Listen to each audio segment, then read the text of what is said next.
words of my mouth and the meditation of all of our hearts be acceptable unto you, O God, our rock and our Redeemer. Amen. So, when I was growing up, I was the stereotypical good kid. I almost always did what my parents told me to do. And especially at school, I always toed the line. There were only a handful of times where I can actually remember getting in trouble when I was in school.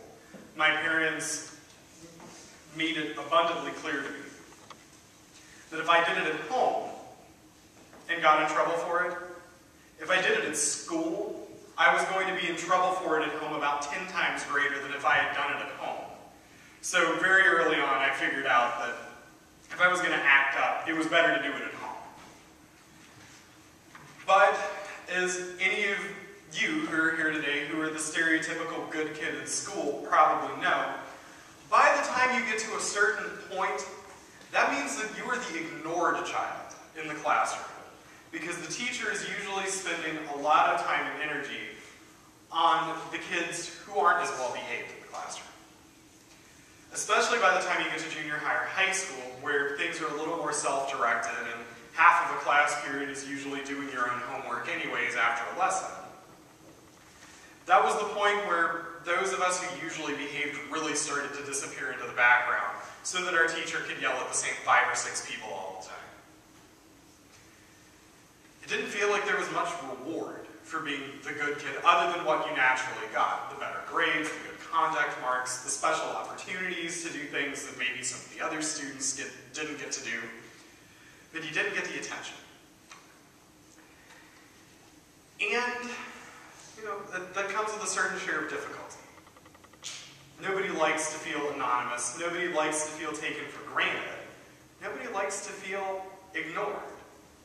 And that's certainly what I, and probably plenty of other people, felt like as, the 9th grader in class, who was sitting there diligently doing our homework, and then rolling our eyes at the people around us who weren't and were getting yelled at, and then pulling out a book and reading for the rest of the class period. Ignored. The older son in this parable that we probably all have heard before, though, is something that's probably very familiar to us. That sense of being ignored, of being taken for granted, is something that's very present in the experience of this older son. Some of us can relate really well to this. He's the good kid.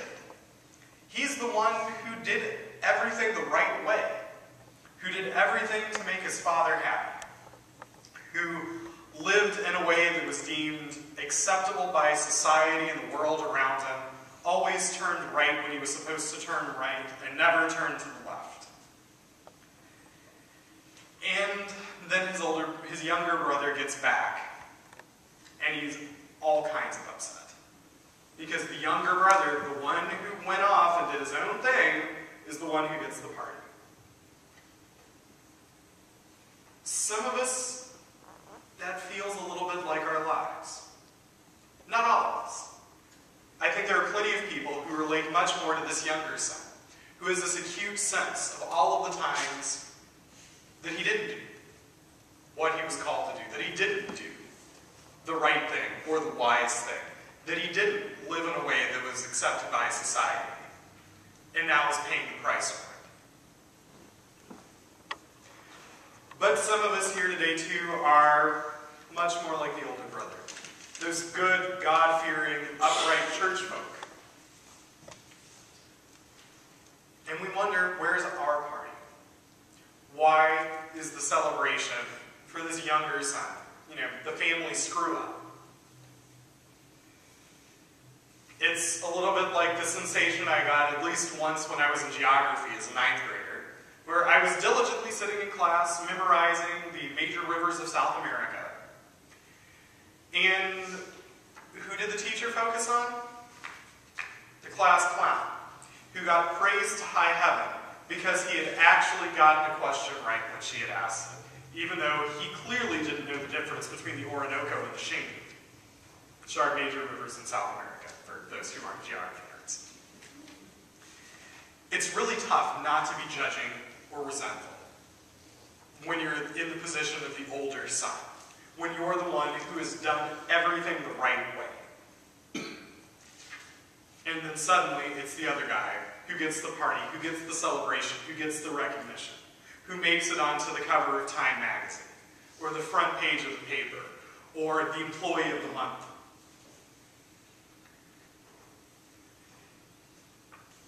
We good, solid, God-fearing church folk, that doesn't sit too well with us sometimes. In The Son, the older son makes it abundantly clear in his dialogue with his father. Clearly, he is not a happy camper by the time that he starts talking with his dad about all of this, after he's refused to come to the celebration for his younger brother. And as he talks with his father, he makes it clear that he's really upset that this younger brother, who went off, is the one who's getting the party.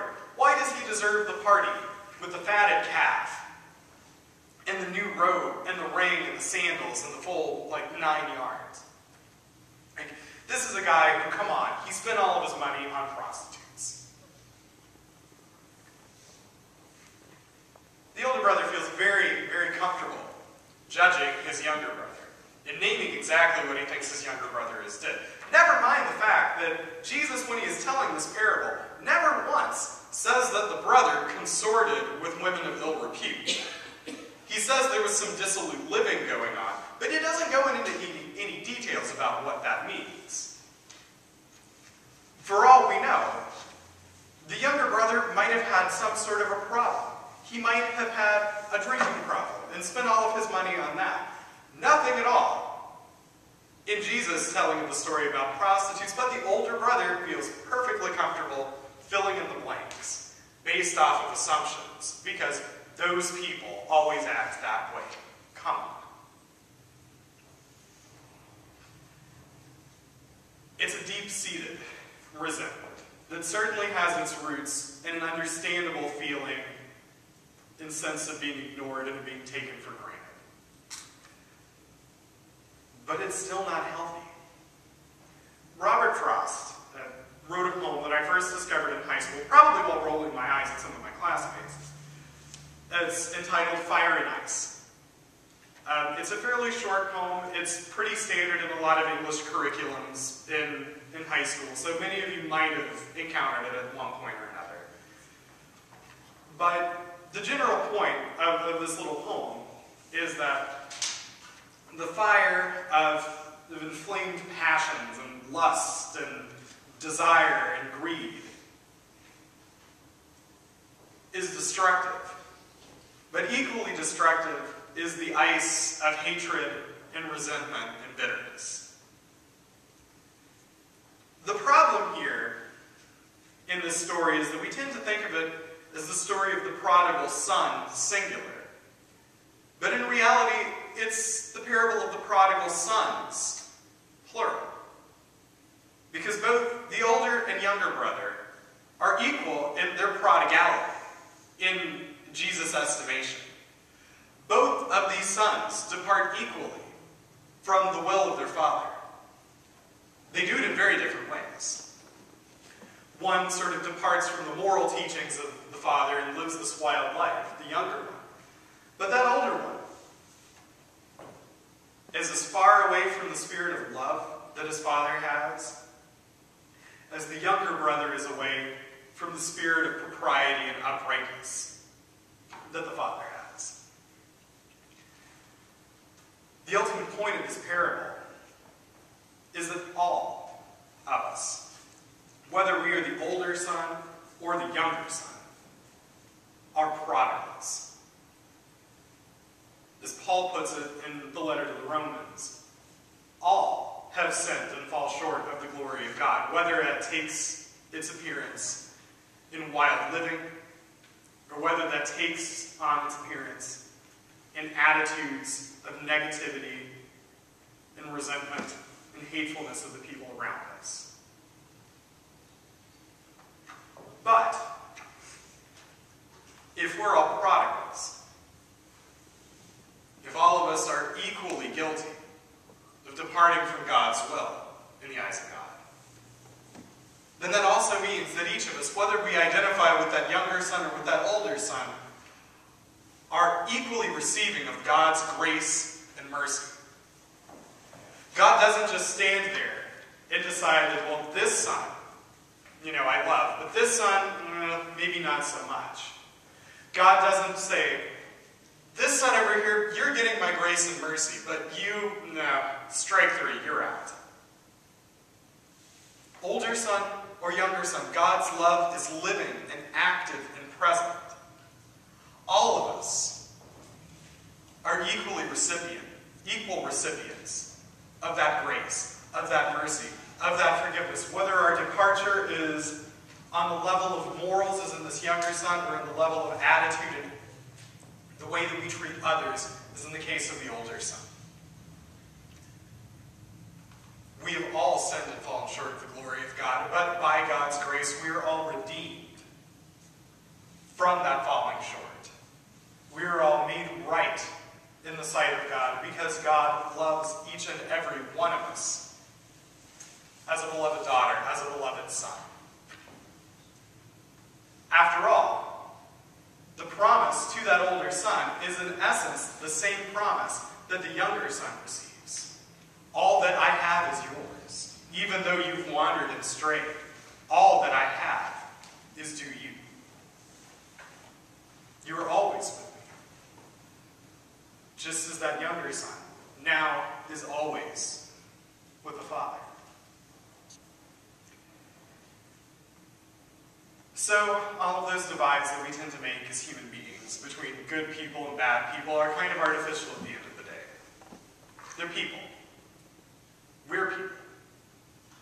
And when God looks at us, God doesn't see, good child over there, bad child over here. God sees beloved daughters and sons, adopted in the waters of baptism, fed and nourished at another feast that God spreads for us.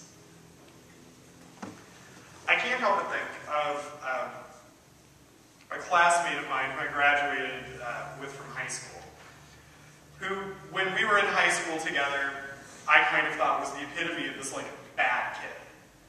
I cannot count the number of times I said, always behind her back, of course, comments about how she needed to focus a little bit more on opening up a textbook than opening up a bottle of Jack.